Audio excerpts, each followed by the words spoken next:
Okay, hello everyone. As I imagine everyone can understand, we're not sailing at the moment. So as much as the last film said we're back, we're not.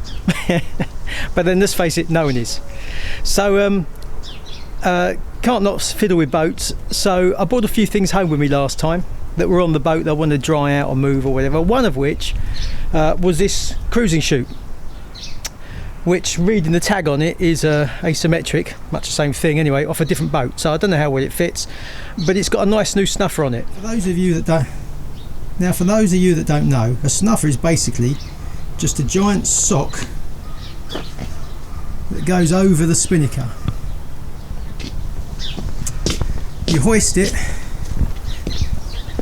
to the top of the mast, and then you pull the rope that's here, which goes down through that tube and pulls the sock up the sail, and then the sail fills, you sail with it. And then when you want to lower the spinnaker again, you lower the sock. That effectively completely kills the spinnaker, takes all the power out, and then you just drop it on deck like it's a big sausage. I have never particularly fancied having a snuffer because I've not been that I've been quite comfortable with the spinnaker anyway. Part of dinghy sailing, I guess, you learn quite early on how to fly spinnakers and things just get bigger. And partly because a snuffer's got all this extra rope and all this extra stuff that goes to the top of the mast that is, in my eyes, a problem waiting to happen. Might not be a problem, and it might not be a problem that happens very often, if at all, if you're prepared, but it's still potential there for a problem. So I thought this week I'd show you my snuffer. I'll show you how it's rigged on here, because I've never had one.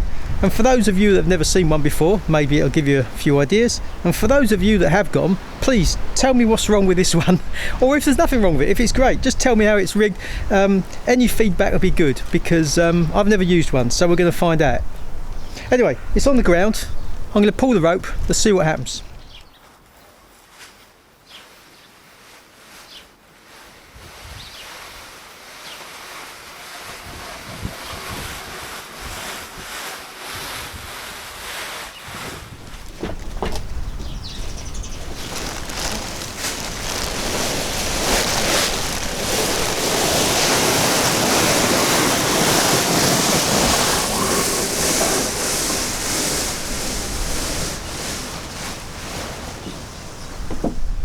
So that went up quite easy.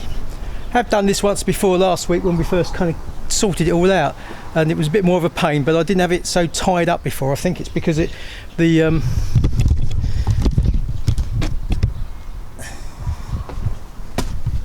think it was a pain before because the sail kind of got sucked up with the tube as it went up, because there's no wind holding it out, and all bunched up and made it difficult to go up. This time I tied the clue and the tack to the back there to keep some tension on the sail, so as it went up quite easy. So anyway,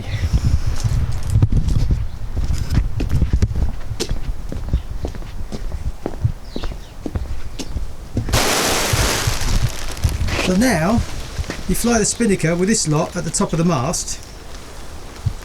And one of my questions then for you lot is, there's quite a bit of sail there stuck at the top of that hoop. There's the sail.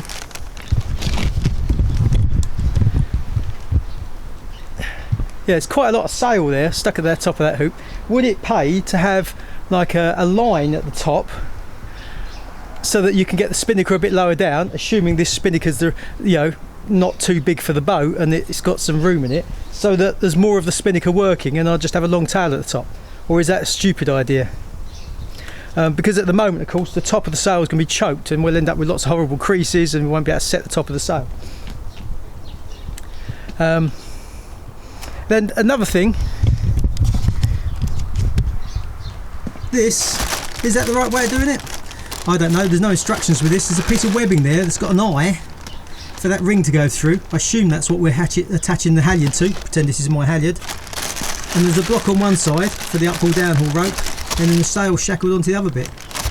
I guess that's right. And then the rope, the downhaul, is going down the outside, obviously. Oh yeah, sorry. Up haul is going down the outside. The down haul effectively goes inside once it pulls down. But well, no, I suppose it doesn't go inside, does it? Well, it does. Yeah. The down haul's going down inside the tube. That's it. There it is. Oh, sorry, the up haul. The up haul's inside the tube. I assume that's right again. Then the next question, there's all this rope left down here, which if I don't keep an eye on it, is going to blow around in the wind and disappear and I won't be able to get hold of it. So how do I fix all that rope onto the deck so I don't lose it? I figure I can just keep hold of it and then tie it off onto something when I've finished, but is there a better way of doing it? I'd love to know your thoughts on it. Anyway, let's put it back down and get on to something else.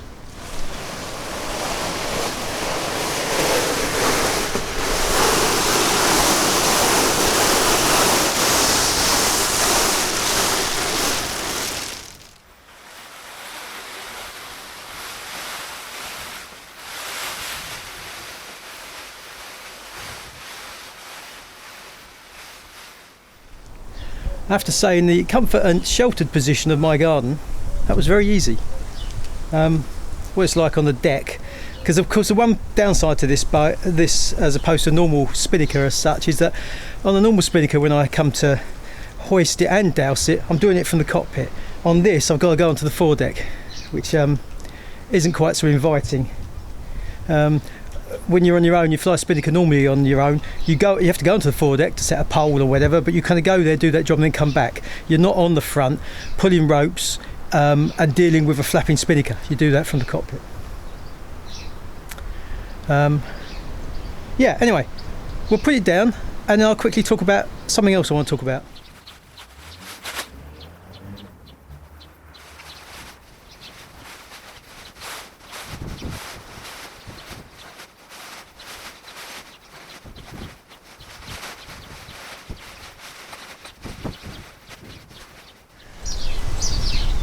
Okay, so next question. Which outboard do I keep?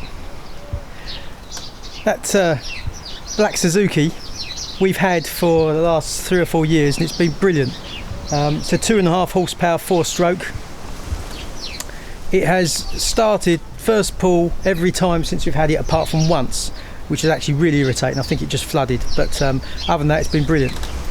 But Daffy came with this much smaller Yamaha 2-stroke outboard, which I started yesterday, but I'm going to try it again today just to check it. Even though I don't know where it's been sitting, where it's been lying, it was just laying in the boat, and it's a 2-stroke, which is traditionally sort of foul up if they're not looked after and stuff.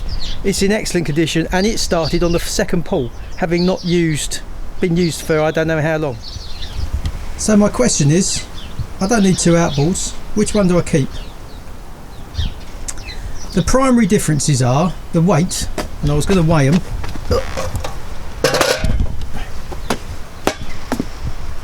I can't see the scales on the sun.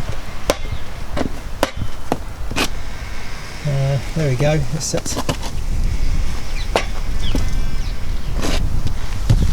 Just about see it if I put me. Let's try and stand behind it. So this then is the Yamaha, and I can't read it.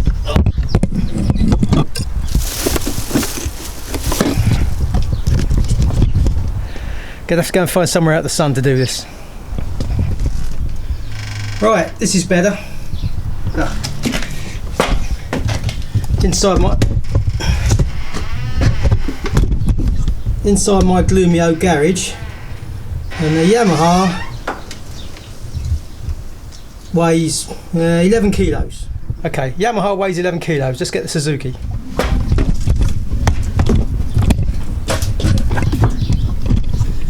Right then. So the Suzuki weighs 14.9. Quite a sizable jump up. Let's go back in the sun and talk a bit more. Okay. So the Yamaha is smaller, 50% lighter, takes up less space, simpler. Controls are just on the front there, and that's about it really, I guess. Downside is you need 2-stroke oil. It'll probably, although I might be talking out of turn, correct me in the comments if you know different, be a bit messier than the 4-stroke, because of course the exhaust is going to be blowing oil out and stuff. And I guess you could say, because the controls are on the front, it's a little bit harder to use. The one big downside is it hasn't got a gearbox. You pull the starter and it starts going.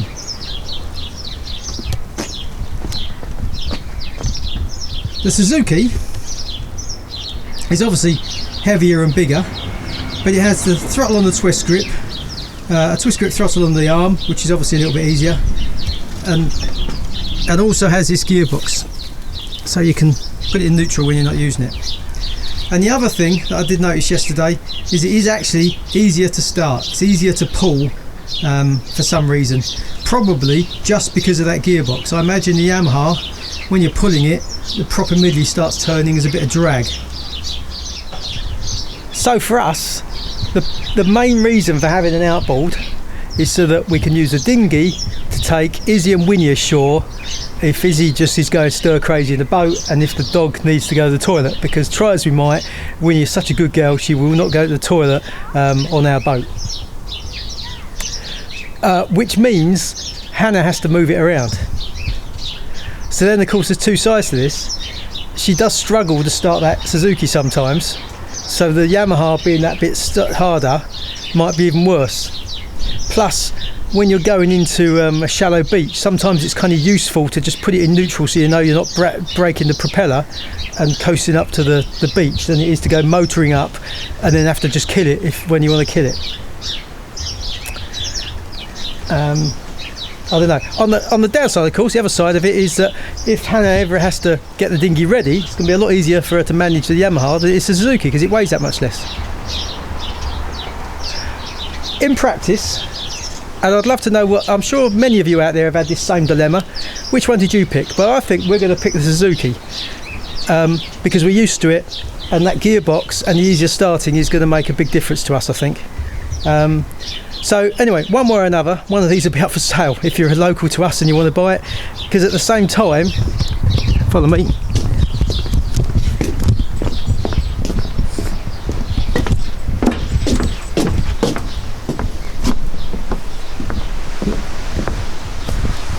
Daffy came with this dinghy, which I blew up yesterday, and it's still blown up. It has, I have to say, gone down a little bit, but not by very much. The bigger difference was by far just the fact that I pumped this up last night in the sun when I got home from work, and since then of course it's been colder this morning. It is just starting to warm up a bit now, the sun's coming around, so it's blowing it up a bit. But so I've got an outboard and a dinghy for sale. Not quite sure which one yet, probably Yamaha. If you're local, give us a call, we'll talk.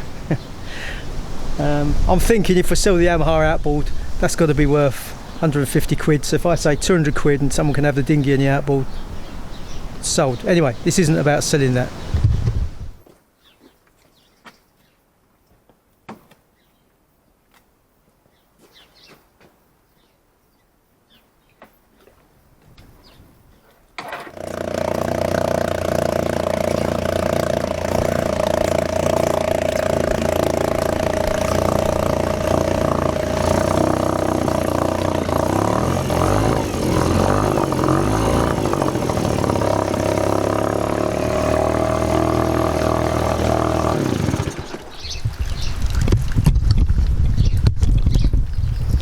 So just as it did yesterday, that started up, first pull. Pretty impressive, isn't it? Anyway, that's about it. Hannah's behind me, been doing the washing. Actually, you weren't doing the washing, what were you doing? Putting the guinea pigs out. Putting the guinea pigs out. So, I'll say goodbye now.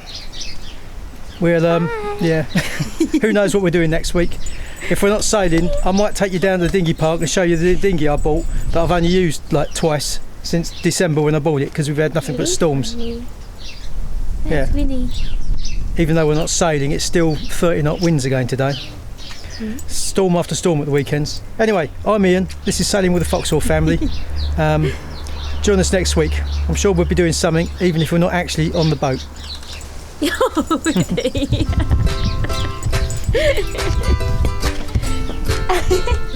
Feed the tap by Tom, please.